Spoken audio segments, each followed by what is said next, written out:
Hi friends, this is Jonathan from this side of Abel. I wanted to talk today about habits and why we do what we do. Typically, we do the things we do based on pain or pleasure. If things are painful enough, we are we either do things out of desperation or necessity. If things get bad enough, then we want to change, we have to change. We have to support our family. We have to eat, drink. We have to do the things we have to do. And we can change what we should do into what we must do. Just increase the necessity, raise the bar, raise our standards, and do more, be better, give more, and just consistently strive to be more aware of ourselves. Anytime there's a problem or issue and there's a list of why there's problems in our lives, if we are not on that list, that is the number one issue. So the easiest way to change is to change ourselves and be the example you want to see in the world.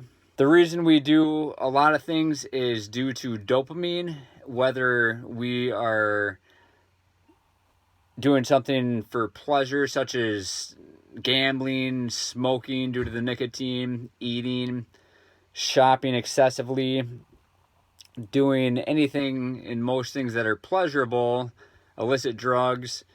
A lot of these things bring about dopamine, and I had talked about in a previous video, for nicotine, when people smoke cigarettes, it increases their dopaminergic receptors, therefore they require more dopamine to get the same effect. Therefore, that is tolerance, and nicotine has so many deadly consequences.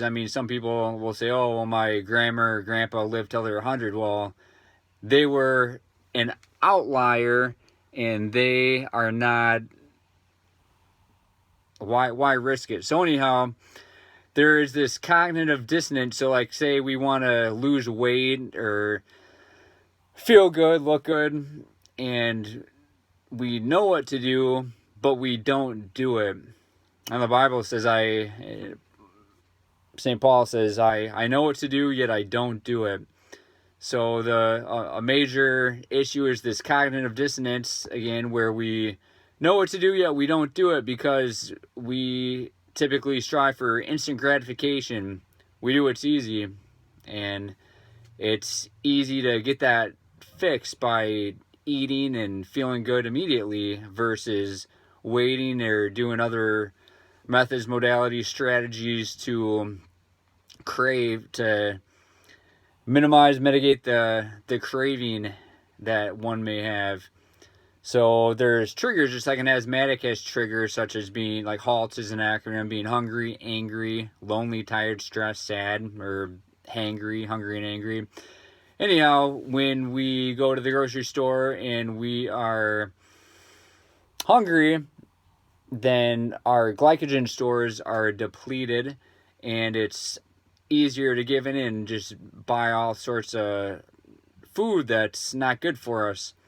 So I encourage you to go in on a full stomach and with a list and be decisive in what you want, be intentional and get what you want, and be intentional in what you want to do. So back to these habits. If somebody wants to break a bad habit, set a date, write it down, write down the goal with a deadline, and it's easier to achieve it when it's written down and it's intentional with the deadline. And quit blaming, complaining, making excuses. Don't live in self-pity or regret. All that is killing people and killing ourselves. It does nobody any good. Don't live with unforgiveness. Unforgiveness is like drinking a cup of poison and expecting the other person to die. It's irrational, illogical, and it doesn't make any sense. I know common sense ain't so common, but forgiving people, forgiving ourselves is liberation. We can become free by forgiving and forgetting.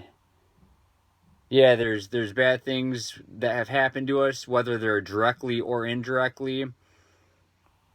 We're not the first person to go through them. We're not the first person to feel that, and we are not alone. Sometimes we have to walk alone for a little bit to become better and grow, but we are not the first people to experience or feel whatever we're feeling or experiencing. So knowing that, sometimes hopefully that can help. Sometimes people feel so down. I mean, with the ebbs and flows of life, we get out of this homeostatic neutrality, just the homeostasis in our bodies, the innate part of who we are that helps us to be at our core good. It's like when our spirit, mind, body, social well-being, physical well-being, just all these realms are in congruence and working together in harmony, then instead of having, say, an additive effect where 1 plus 1 equals 2, it's more of a potentiating effect. 1 plus 1 equals 5 or 10. It's so much stronger together if we can be in congruence in all the different realms of our life. So if you truly want to change, it just takes one decision. One decision, a person could walk towards the gang and end up getting stabbed or shot, doing drugs, making bad decisions, being corrupted by bad influences, or they could walk in another direction and start with college, going toward a degree, their dreams, their goals. They could go to church, they could join a Bible study, they could get involved with people that can really help and promote their well-being and really give them what they need. So if you're struggling, if you're down, if you everybody has ebbs and flows of ups and downs, and if you are on the downside, there is an upside. There's always an upside and there's always a downside, unfortunately. But if you to minimize the downside and maximize the upside in life, try to build more assets. We're going to build more assets with our thoughts, our attitudes, our behaviors, the words we speak. There's so many ways that we can enhance and benefit ourselves and love others. Loving ourselves is not selfish. That's like the most unselfish thing we can do. By loving ourselves, and it enables us to love others. It's kind of like the analogy of if I'm in an airplane, the airplane's going down and the oxygen masks come down, and my infant kid, if I throw the oxygen on him first, and then I pass out, I'm no good to him or anybody else. So love yourself first, take care of yourself, eat the right foods, have the right nutrients, the right caloric intake, and just take care of yourself.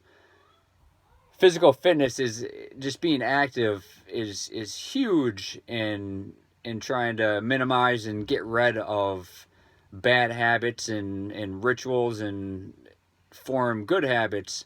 I mean, the habits we do, the things we do every single day are what create our lives. They create our lifestyles, and the things the thoughts we think, the words we say, the attitudes we have toward everything, our different vantage points, experiences, our behaviors, our actions, all these things lead to our destiny and what we do and who we are, our character.